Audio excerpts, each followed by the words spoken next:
अस्सलाम वालेकुम, मैं हूं मंसूर अहमद कुरैशी और आप देख रहे हैं मेरा नया वीलॉग।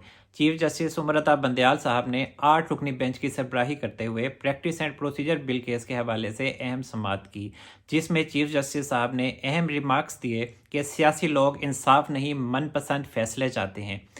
चीफ जस्टिस साहब, हकीकत तो यह है कि फ़िलहाल तो आप ही मनपसंद फ़ैसले कर रहे हैं।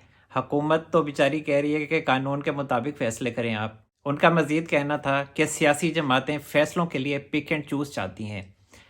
असल में चीफ जस्टिस साहब, मसला ये है कि इस टाइम हुकूमत तो पिक एंड चूज़ नहीं चाहती, लेकिन आप पिक एंड चूज़ चाहते हैं। पिक एंड चूज़ किस लिए चाहते हैं? आप इमरान खान साहब को चूज़ करना चाहते हैं अपने फ़ैसलों के ज़रिए। आप चाहते हैं कि आपको किसी तरीके से एक्सटेंशन मिल जाए। आप जिस बंद गली में पहुंच गए हैं, आपको उस वहां से निकाला जाए, फेस सेविंग दी जाए। चीफ जस्टिस साहब का मजीद कहना था कि प्रैक्टिस एंड प्रोसीजर बिल पर कानून साजी से मुतालिक पार्लियामेंट की कार्रवाई के मिनट्स कोर्ट में पेश किए जाएं। अब आपने ये हुक्म जारी कर दिया है कि पार्लियामेंट की जो प्रोसीडिंग्स हैं उनको कोर्ट में पेश किया जाए। अब पार्लियामेंट ने भी तकरीरों के ज़रिए आपको पैगाम भेज दिया है कि अब जो सुप्रीम कोर्ट में समाअत हो रही है या पहले जो समाअत होती रही है केसेस की, सियासी केसेस की, उनका रिकॉर्ड भी पार्लियामेंट में पेश किया जाए। तो चीफ जस्टिस साहब, उससे क्या इज़्ज़त रह जाएगी सुप्रीम कोर्ट की? क्या इज़्ज़त व तकरीम रह जाएगी? आपके ओहदे की क्या इज़्ज़त रह जाएगी अगर तारीख़ में पहली दफ़ा पार्लियामेंट हाउस में चीफ जस्टिस साहब के फ़ैसलों को देखा जाएगा, परखा जाएगा, उसके ऊपर लंबी लंबी भारी भारी और धुआंधार तकारीर होंगी, तो फिर तारीख क्या लिखेगी? चीफ जस्टिस साहब का मजीद कहना था कि रियासत के तीसरे सतून यानी अदलिया को इस कानून पर तहफ़्फ़ुज़ात हैं। चीफ जस्टिस साहब, हुकूमत को तो आपके सारे फ़ैसलों पर तहफ़्फ़ुज़ात हैं। यही तो सूरत हाल अब आ गई है कि वो अब आपके किसी फ़ैसले को तस्लीम करने पर राज़ी नहीं है। वो कहते हैं कि हम आपके किसी फ़ैसले को तस्लीम नहीं करेंगे, और उन्होंने ऐसा करके भी दिखा दिया कि उन्होंने आपके फ़ैसले को 3 बार नहीं माना। और अब आप मुबैना तौर पर सिर्फ बिल्ली के पंजे की तरह उनको खाली पंजा ही मार सकते हैं, और वही आप मार रहे हैं। उसके अलावा आपके पास कोई ऑप्शन नहीं रह गया, और जब आप पंजा मार लेते हैं हुकूमत को, तो फिर उसके बाद आप भीगी बिल्ली बन जाते हैं। चीफ जस्टिस उमरता बंदयाल साहब ने इसी समाअत के दौरान अपने साथी जज जस्टिस मज़ाहिर अली नकवी को बचाते हुए अहम रिमार्क्स दिए कि किसी भी जज के खिलाफ रेफरेंस आने की कोई कानूनी हैसियत नहीं। जब तक रेफरेंस समाअत के लिए मुकर्रर ना हो, उसकी कोई अहमियत नहीं। किसी जज के खिलाफ रेफरेंस उसको काम करने से नहीं रोक सकता। मतलब ये है कि अपने वोट पूरे करने हैं, अपने 8 जजेस की ताकत रखनी है, हुकूमत को दिखाना है कि मेरे पास ये देखें, मेरे पास मेरे अलावा 7 जजेस हैं और मेरी मेजॉरिटी है, और मैं जो चाहूँ मैं वो फ़ैसला कर सकता हूँ। लेकिन ये है कि जज चाहे करप्ट हो, उनकी ऑडियो लीक्स हों, ट्रकों का मामला हो, पीटीआई की तरफ से उनके लिए ट्रक खड़े किए गए हों, लेकिन आपने जो है उनके खिलाफ कोई कार्रवाई नहीं करनी। सिर्फ कार्रवाई करनी थी तो आपने मियां नवाज शरीफ साहब के खिलाफ करनी थी कि बेटे से तनख्वाह ना लेने पे उनको नायल कर दिया जाए। ये आपका कानून है। बाकी अगर आपके खिलाफ कोई बात करे तो आपको उन पर तहफ़्फ़ुज़ात हो जाते हैं। चीफ जस्टिस साहब का मजीद कहना था कि इलेक्शन के हवाले से केस में भी कुछ जजेस को निकाल कर फुल कोर्ट बनाने का कहा गया। चीफ जस्टिस साहब, उसमें भी तो मसला यही था ना कि आपने 100 मोटो लिया, फिर 9 रुकनी बेंच बनाया। उसमें फिर आपके 2 साथी जजेस थे, वो उठ गए उसमें से, फिर बेंच 7 का हुआ, फिर 5 का हो गया, फिर आपने बीच में 2 जजेस बिठाए अपने दोबारा से लाके जो छोड़ गए थे बेंच को। उसके बाद फिर आपने जो फैसला सुनाया वो 3-2 का सुना दिया। अपनी अक्सरियत आपने दिखा दी, वही 2 जजेस जो पहले अपनी राय दे चुके थे और वो साइड पे हो चुके थे।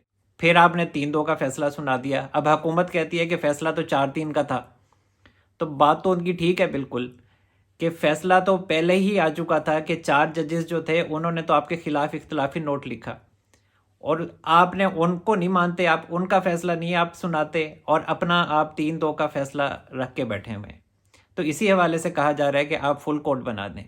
चीफ जस्टिस साहब का मजीद कहना था कि सुप्रीम कोर्ट जजेस का फैसला अदालत का फैसला होता है, और हर इदारा सुप्रीम कोर्ट के अहकामात पर अमल दरामद का पाबंद होता है। चीफ जस्टिस साहब, असल में मसला ये है कि अगर तो कानून के मुताबिक सुप्रीम कोर्ट फैसले करे तो हर इदारा उसको मानेगा, लेकिन सियासी फैसलों के हवाले से सुप्रीम कोर्ट के कुछ मखसूस जजेस अच्छे खासे अरसे से जो फैसले सुना रहे हैं और इमरान खान साहब के हक़ में कर रहे हैं, तो उससे तो यही तासुर जाता है कि ये आप बायस्ड हैं, क्योंकि आपने अब तक जितने भी फ़ैसले किए हैं वो अपने चंद मखसूस जजेस के साथ बैठ कर किए हैं। आप किसी भी सियासी फ़ैसले को देख लें, आप हर बेंच की सरबराही करते हैं और आपके साथ जस्टिस इजाज़ुल हसन साहब, जस्टिस मुनीब अख्तर साहब बैठ जाते हैं, जस्टिस मज़ाहिर अली नकवी बैठ जाते हैं, और फिर आप जो इमरान खान साहब चाहते हैं और जो साबिक चीफ जस्टिस साकिब निसार साहब चाहते हैं, आप उनकी मर्ज़ी के फ़ैसले करते हैं। सीनियर जजेस को आपने साइडलाइन किया हुआ है। अब कल रात जो आपने सुप्रीम कोर्ट के जजेस का डिनर रखा, कहा जाता है कि उसमें भी मामलात को बेहतर करने की आपकी तरफ से कोशिश की गई। मुझे नहीं लगता कि इसमें कोई सच्चाई है। तमाम जजेस, कहा जा रहा है कि तमाम जजेस उस इशाइये में शरीक हुए, लेकिन जस्टिस काजी फ़ाइज़ ईसा साहब उस डिनर में शामिल नहीं थे। और इस हवाले से कहा जाता है कि चूँकि क्यूरेटिव रिव्यू के हवाले से दरख्वास्त चीफ जस्टिस साहब के पास है, मतलब आपके पास है, तो इसी वजह से वो डिनर में शामिल नहीं हुए। अब क्यूरेटिव रिव्यू पर दरख्वास्त आपने क्यों रखी हुई है, मुझे तो समझ नहीं आती। हर कोई फिर ये सवाल तो पूछेगा कि ऐसा क्यों है, अगर अदलिया में तकसीम नहीं है तो फिर ये सब क्यों किया जा रहा है। अब $1 मिलियन क्वेश्चन है कि आगे क्या होने जा रहा है। मेरा इस हवाले से तज्ज़िया ये है कि हुकूमत को कोई मसला नहीं है, हुकूमत को कोई परेशानी नहीं है, हुकूमत हशाश बशाश है, हुकूमत के लिए सत्तें खैरें हैं। मसला है चीफ जस्टिस साहब के लिए, मसला है सुप्रीम कोर्ट के लिए। अब प्रैक्टिस एंड प्रोसीजर बिल के हवाले से जो केस की समाअत हो रही है, मैंने आपको पहले भी बताया था कि ये जो 8 रुकनी बेंच है ये नहीं टूटेगा, ये 8 से 6 नहीं होगा। बहुत से लोगों ने दावा किया इस बात का कि ये बेंच टूट जाएगा, ये 8 से 6 हो जाएंगे। मैंने आपको पहले भी बताया था कि ये बेंच नहीं टूटेगा, क्योंकि इस पूरे बेंच का सर्वाइवल है कि ये इकट्ठे रहें। और चीफ जस्टिस साहब और उनके साथ जो ये जजेस हैं, मतलब ये 8 रुकनी बेंच है, ये प्रैक्टिस एंड प्रोसीजर बिल को बहाल नहीं होने देगा, उसकी इम्प्लीमेंटेशन नहीं होने देगा। क्योंकि अगर इसकी इम्प्लीमेंटेशन हो जाती है सुप्रीम कोर्ट ऑफ पाकिस्तान में, तो चीफ जस्टिस उमर बंदयाल साहब का ओहदा ही फारिग हो जाता है, क्योंकि वो प्रैक्टिस एंड प्रोसीजर बिल के बगैर अपना हुक्म चला सकते हैं। अगर प्रैक्टिस एंड प्रोसीजर बिल का इम्प्लीमेंटेशन हो जाता है तो चीफ जस्टिस उमर बंदयाल साहब के पास क्या रह जाता है? वो सारी जो जिम्मेदारियां हैं फ़िलहाल तो दूसरे जजेस के पास चली जाएंगी, सीनियर जजेस के पास चली जाएंगी, जिनमें जस्टिस काजी फ़ाइज़ ईसा साहब हैं या जस्टिस तारिक मसूद साहब हैं। तो फिर तो चीफ जस्टिस साहब ये समझते हैं, और ऐसी बात भी महसूस होती है जो लड़ाई चल रही है, कि उसके बाद चीफ जस्टिस साहब तो खुडे लाइन ही लग जाएंगे और चीफ जस्टिस साहब को चलें छोड़ देते हैं। उनके जो जूनियर जजेस हैं, जो चीफ जस्टिस साहब की फरमाइश और सिफारिश पर सुप्रीम कोर्ट में लाए गए हैं, उनमें से कुछ जजेस जो हैं उन्होंने मुस्तकबिल में सुप्रीम कोर्ट के चीफ जस्टिस बनना है। तो वो क्यों कर चाहेंगे कि सुप्रीम कोर्ट में प्रैक्टिस एंड प्रोसीजर बिल का इतलाक़ हो जाए? वो तो नहीं चाहेंगे। चीफ जस्टिस साहब का सर्वाइवल ये है कि चीफ जस्टिस साहब कोई एग्रेसिव मूव ना करें और वो इसी तरीके से मामलात को लटकाएं जिस तरह से उन्होंने प्रैक्टिस एंड प्रोसीजर बिल के हवाले से मामले को लटका दिया है। इस मामले को लटकाने में ही उनका सर्वाइवल है। इसी तरीके से वो टाइम को निकालने की कोशिश करेंगे, क्योंकि उनके फ़ैसलों की कोई अब अहमियत तो रह नहीं गई। वो गेम में होंगे तभी मामलात चलेंगे, तभी वो सर्वाइव करेंगे। गेम में होंगे तो राधा नाचेगी, गेम में नहीं होंगे तो राधा कैसे नाचेगी? जब शेर ज़ख्मी हो जाता है तो वो दरख्तों के झुंड में या झाड़ियों में छुप जाता है, लेकिन वो जंगल से भागता तो नहीं है। तो यही सूरत हाल अभी है। तो इन मामलात को इसी तरीके से चीफ जस्टिस साहब लेकर चलेंगे। लेकिन एक बात मैं आपको बता दूं कि प्रैक्टिस एंड प्रोसीजर बिल के हवाले से चीफ जस्टिस उमर बंदयाल साहब ने जो 8 रुकनी बेंच बनाया, اس کا مقصد کچھ اور ہے. اس کا مقصد حکومت کو یہ بتانا ہے کہ ہم 8 ججز ہیں، ہم 8 کی طاقت میں ہیں.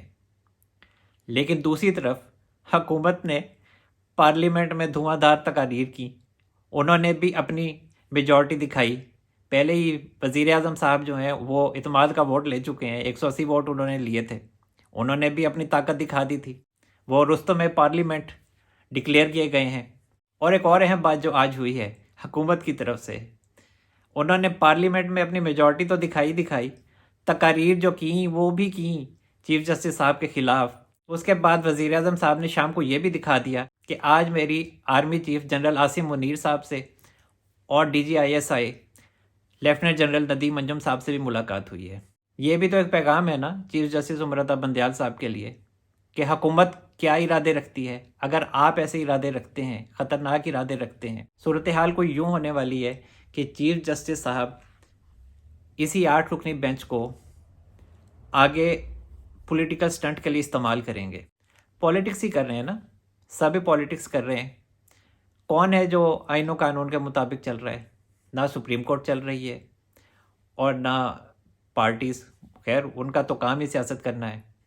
تو اب جو چیف جسٹس امرتا بندیال صاحب کی آگے موو نظر آتی ہے کہ وہ حکومت کے خلاف توہین عدالت کی کارروائی شروع کرنا چاہتے ہیں. یہی صورتحال مجھے دکھائی دیتی ہے کہ وہ وزیر اعظم صاحب کے خلاف توہین عدالت کی کارروائی کر سکتے ہیں. اور حکومت اپنا مطمئن ہے، حکومت کو کوئی مسئلہ نہیں ہے، حکومت ریلیکس ہے، چل ہے. وہ کہتی ہے کریں آپ کارروائی، پھر ہم بھی دیکھتے ہیں. حکومت نے جو کرنا ہے، حکومت اپنی اسٹریٹجی بنا چکی ہے، میں نے آپ کو پہلے بھی بتایا تھا، اور وہ کر گزرے گی جو انہوں نے کرنا ہے. چیف جسٹس صاحب نے تو جو کرنا ہے وہ بھی انہوں نے بھی کر گزرنا ہے. لیکن چیف جسٹس صاحب کو پتہ ہے کہ ان کے فیصلوں کی کوئی اہمیت نہیں ہے، لیکن ان کے جو ساتھی ججز ہیں 2-3 وہ انہیں کہہ رہے ہیں کہ آپ توہین عدالت کر دیں، انہیں توہین عدالت کے کیس میں سزا دے دیں، پھر دیکھی جائے گی کہ کیا ہوتا ہے. اور دوسری طرف حکومت جو ہے وہ بھی تیار بیٹھی ہوئی ہے. لیکن مجھے جو حکومت کی پالیسی نظر آتی ہے، جو ان کی اسٹریٹجی نظر آتی ہے، وہ کچھ اس طرح سے ہے کہ حکومت خود پہل نہیں کرنا چاہتی. حکومت چاہتی ہے کہ چیف جسٹس صاحب ان کے جو ساتھی ججز ہیں وہ پہلے کوئی ہمارے خلاف ایکشن لیں، پھر ہم اس کے مطابق کوئی کاؤنٹر اسٹریٹجی بنائیں گے اور ان کو جواب دیں گے. اسٹریٹجیز ان کے پاس ساری ہیں، کام ان کا تیار ہے، لیکن وہ خود پہل نہیں کریں گے. حکومت خود پہل نہیں کرے گی.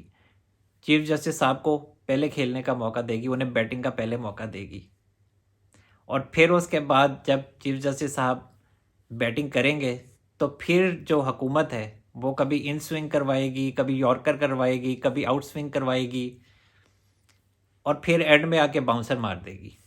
یہ بات بھی بالکل طے ہے. لیکن اس بار حکومت پیچھے نہیں ہٹنے والی، اور حکومت کو پتہ ہے کہ ان کے بیک پہ کون کھڑا ہے. تو پہلے تو ماضی میں تو یہ ہوتا تھا کہ جب سپریم کورٹ فیصلے دیتی تھی تو اس کی امپلیمنٹیشن کے لیے بڑے ادارے ہوتے تھے. اگر حکومت کے خلاف کوئی فیصلہ آیا ہے تو ان کو مجبوری میں بھی، نہ چاہتے ہوئے بھی اس پر عمل کرنا پڑتا تھا. لیکن اس دفعہ کوئی قید نہیں ہے. حکومت چاہے گی تو وہ اس پر عمل کرے گی، حکومت نہیں چاہے گی تو وہ نہیں عمل کرے گی ان پر. اور حکومت کہہ چکی ہے کہ وہ چیف جسٹس صاحب کے فیصلے پر عمل نہیں کرے گی. اب صورتحال یہ ہے کہ چیف جسٹس امرتا بندیال صاحب اسی طرح سے ہی صورتحال کو آگے چلائیں گے جس طرح سے چلا رہے ہیں کہ پھونک پھونک کر قدم انہیں رکھنا پڑ رہا ہے. باقی فیصلوں کی تو ان کی کوئی اہمیت نہیں ہے، اور وہ بھی جانتے ہیں کہ حکومت نے ان کے فیصلوں پر عمل نہیں کرنا، چاہے وہ انہیں نااہل بھی کر دیں، وزیر اعظم صاحب کو نااہل بھی کر دیں، حکومت کو، پوری حکومت کو نااہل کر دیں، پارلیمنٹ کو نااہل کر دیں، لیکن ان کے فیصلوں کو اب کسی نے نہیں ماننا. اور حکومت یہ فیصلہ کر چکی ہے. اب یہ سوال بھی کیا جاتا ہے کہ جسٹس قاضی فائز عیسیٰ صاحب کہاں ہیں، جسٹس منصور علی شاہ صاحب کہاں ہیں، جسٹس یحییٰ آفریدی صاحب کہاں ہیں. تو اس حوالے سے خبر یہ ہے کہ حکومت چاہتی ہے کہ ان ججز کو فی الحال ان معاملات میں نہ لایا جائے جو حکومت کے اور چیف جسٹس صاحب کے درمیان چل رہے ہیں، جو چپکلش چل رہی ہے، کیونکہ حکومت چاہتی ہے کہ وہ خود ان معاملات کو ٹیکل کرے. اور ان آزاد خیال ججز کو ان معاملات میں نہ لایا جائے، کیونکہ انہوں نے مستقبل میں چیف جسٹس آف پاکستان بننا ہے، کیونکہ اگر وہ ان معاملات میں آئیں گے تو وہ بھی پولیٹیسائز ہو جائیں گے۔ اور حکومت یہ چاہتی ہے کہ ان 3 ججز کا جو ایک بہترین قانون کے حوالے سے معیار ہے وہ بہترین رہے اور ان کے اوپر کسی قسم کا کوئی سیاسی دھبا نہ لگے۔ اب عمران خان صاحب کہتے ہیں کہ 14 مئی تک اسمبلیز توڑ دی جائیں۔ ارے بھائی کیسے توڑ دی جائیں اسمبلیز؟ آپ نے اپنی پنجاب اسمبلی توڑ دی، کے پی کے اسمبلی توڑ دی، ایک طرف آپ عدالتوں میں پٹیشن جمع کرواتے ہیں کہ اسمبلیز کو بحال کیا جائے، اور دوسری طرف آپ حکومت کو کہتے ہیں کہ وہ قومی اسمبلی بھی توڑ دے، سندھ اسمبلی بھی توڑ دے اور بلوچستان اسمبلی بھی توڑ دے۔ خان صاحب آپ کا کھیل ختم ہو چکا ہے، اسی وجہ سے آپ شوکت خانہ میں اپنی ٹانگ چیک کروانے کے لیے گئے ہیں۔ اس پہ سوجن بھی ہے، اس پر جلن بھی ہے، لیکن مسئلہ سوجن کا اور جلن کا نہیں ہے۔ مسئلہ یہ ہے کہ آپ کا کھیل ختم ہو چکا ہے، آپ کا سیاست میں کردار ختم ہو چکا ہے، کیونکہ آپ نے تو پورے ملک کی تباہی کی ہے، تو وہ کیوں چاہیں گے کہ آپ سیاست میں آئیں؟ ہر ادارے کو آپ نے پولیٹیسائز کیا ہے، ڈویژن کر دی ہے آپ نے ہر ادارے میں، صرف اپنے مفاد کے لیے، تو کیسے آپ کو قبول کیا جا سکتا ہے؟ ابھی حکومت اور پی ٹی آئی کے مابین مذاکرات کی بات ہو رہی ہے، تو مذاکرات کے حوالے سے اسحاق ڈار صاحب کا بیان چل رہا ہے کہ فریقین جو ہیں وہ پورے ملک میں ایک ہی تاریخ پر الیکشن منعقد کروانے پر راضی ہیں۔ مطلب خان صاحب کی پارٹی سے مذاکرات چل رہے ہیں، انہی سے مذاکرات چل رہے ہیں نا خان صاحب، جن کو آپ چور، لٹیرے، ڈاکو پتہ نہیں کیا کچھ کہتے ہیں، اور انہی کے ساتھ آج آپ مذاکرات کر رہے ہیں۔ آپ چاہے مانیں یا نہ مانیں کہ ایک ہی تاریخ پر پورے ملک میں انتخابات ہوں، انہوں نے جب بھی کروانے ہیں انہوں نے اپنی مرضی سے ہی کروانے ہیں، اور آپ نے صرف منہ ہی تکنا ہے۔ اور یہ جو الیکشن ہے یہ فی الحال مجھے اکتوبر میں بھی ہوتے ہوئے دکھائی نہیں دیتے، یہ انہوں نے آہستہ آہستہ حکومت نے کھینچ کے 1 سال تک لے جانا ہے اس کو۔ ابھی فی الحال مجھے انتخابات کی کوئی صورت نظر نہیں آتی۔ میرا خیال ہے کہ میں نے آپ کے سوال کا ایک جامع جواب دیا ہے کہ آگے کیا ہونے جا رہا ہے۔ آگے یہی ہونے جا رہا ہے کہ حکومت جیت رہی ہے اس ٹائم، اور جو مخصوص ججز ہیں وہ ہار رہے ہیں۔ اینڈ کیا ہوگا؟